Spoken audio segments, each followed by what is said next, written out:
chances. Let's break down how it all went wrong. 2024 CR 008052, State versus Samantha Venegas. Could I have parties announced? Jason Garrett from the State, Your Honor. Denny Callahan, defense. Over 400 grams of drugs, a plea for probation, and a courtroom with 0 patients left. This one's got tension written all over it. Can Samantha talk her way out of a sentence, or is Judge Boyd about to drop the hammer? And are you Miss Venegas? Yes, ma'am. You entered a plea to count 2 on March 26. You entered a plea of no contest. According to your plea bargain agreement, punishment is to be assessed at a cap of 15 years in the prison.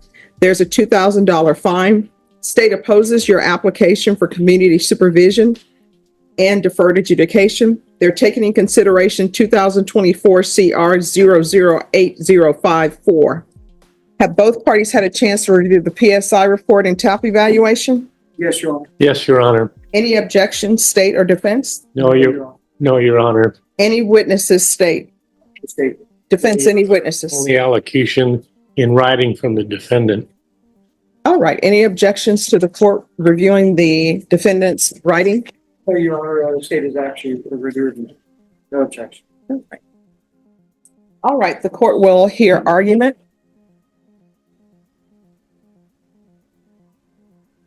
Well, before I hear argument, there are some things that defense maybe you can address with the court. It says in the PSI that her guilt is minimized. And I did read where she's saying that the vehicle's not hers. She knew there was drugs in the trunk, but she didn't throw them away. She didn't do anything about it. So I don't know if there's any insight you would like to give on that. Yes, Your Honor. I think it's a good inference from the stipulations and the PSI that she was used as a pawn, taking advantage of her poverty and her addictions to methamphetamine. And she's... Judge Boyd's referencing the PSI. That's the pre-sentence investigation report. It digs into the defendant's background, prior convictions, and behavior. When that report says she minimizes guilt, well, that's a big red flag. ashamed of that in her life, not only you, but more particularly to her family. There is an element of voluntariness in her actions. There's also an element of being trapped in her actions. And that was one of the things I would ask the court to consider before you assess punishment. I have three other remarks. All right, you may proceed. And I suggest to the court as a proper resolution of this case, because she's still relatively young, deferred adjudication, 10 years, ISF treatment, and she asks you to put her into drug court, which is intensive supervision for every day. That shows some indication of remorse and desire to be rehabilitated. All right, so here's part of my issues, right? Yes, ma'am. One, I have to look at criminal history. And I would have clients sometimes, you know what they would tell me? Why are people looking at my criminal history? We're just here for this. That was in the past. The judge is connecting the dots. This isn't just about one bad choice, it's about a pattern. Samantha's criminal record shows repeated chances and repeated failures. But I would always tell them that your criminal history is sort of like a credit report.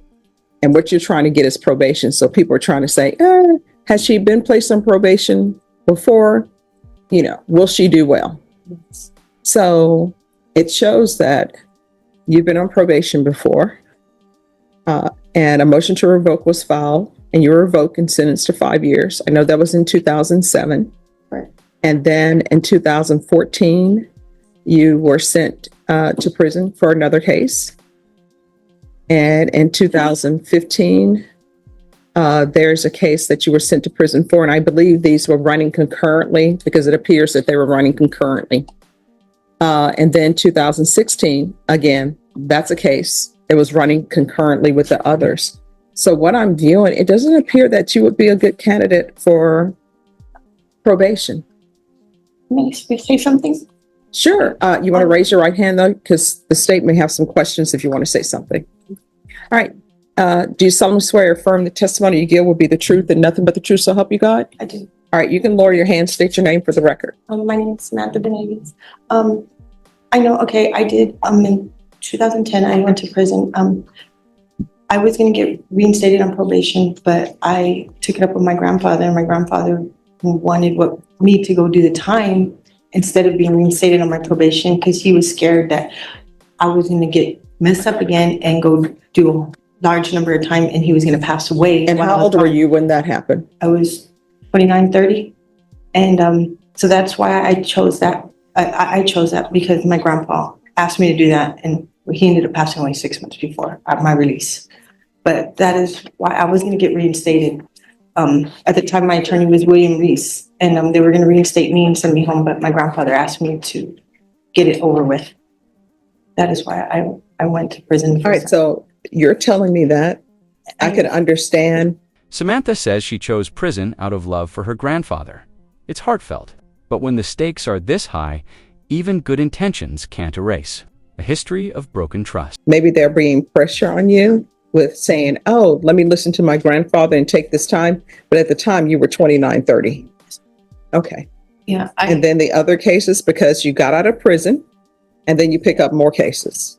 In 2014, I revoked. I have my parole, and I went back to ISF for the last 3 months of my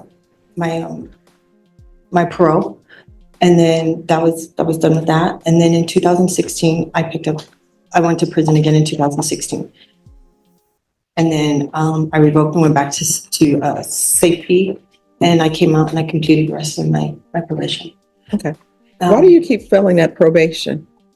Oh, it was parole. The second. Well, I mean, you Yeah. failed at probation and you failed at parole. Why?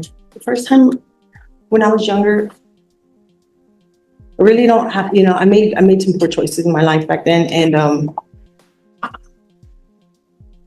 I was young, I was ignorant. But no, for the case that you said the first case, you said, I just agreed to be revoked because of my grandfather. Yeah. All right. You're telling me then you were 29. Yes, I didn't 30. go report. All I right. didn't go report, and I had a drinking problem back then. Okay. And back then I would use cocaine a little, and but I had a heavy drinking problem. So I was young, I was stupid, I was living in the bars basically. And I wasn't, keep out there running the streets or nothing like that. I just didn't want to go report. And that was my biggest downfall right there. If I would have just went and reported and went and taken a UA, everything would have been okay. My life would have been a little bit, different. The other time, when I got out, I violated parole. It was because I came out of dirty UA. Okay. Let me ask you this, Okay. because I understand your past. Do you know the amount of drugs this was, the weight of it? Yes, ma'am, I do. It's a lot, right? Yes, ma'am. Okay. You can continue. My life for a little while, I was just I made a lot of mistakes, and I'm not proud of it. I'm very sorry for them. If I could take them all back, I would. Now that I'm older, now that I see things differently, and trust me, this opened my eyes. I was doing a lot,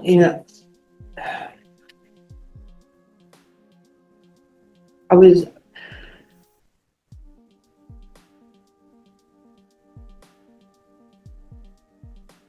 was just trying to, this last offense